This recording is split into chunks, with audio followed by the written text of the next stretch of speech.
Hi guys, today I'm going to show you how to run cross-browser voice commands with React. So the first thing we're going to want to do is go to the Picovoice console and grab your access key. Next, we're going to want to go to the Replit repository and download the rhino.params.pv as well as the voice transform. You can normally do this in the Rhino section of our console, but in this case, it's already done for you. Next, we're going to want to open Visual Studio Code and create a new React project. You can do this by running that and then cding into it. Next, you're going to want to install the necessary packages. From there, we're going to open this file.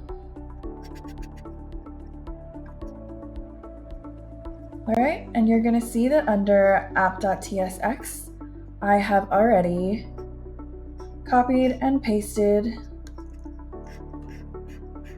the app.tsx from our Replit repository, which will be linked down below in our description. We're going to want to make sure that within our public, there's the rhino_params as well as voice_transforms. And then from there, we can just run our project. This can be run using npm start. This will open up our project. We can just go and copy the local host.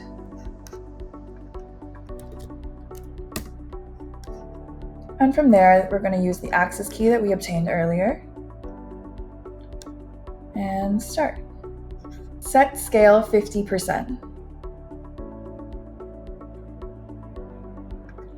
Set scale 100%.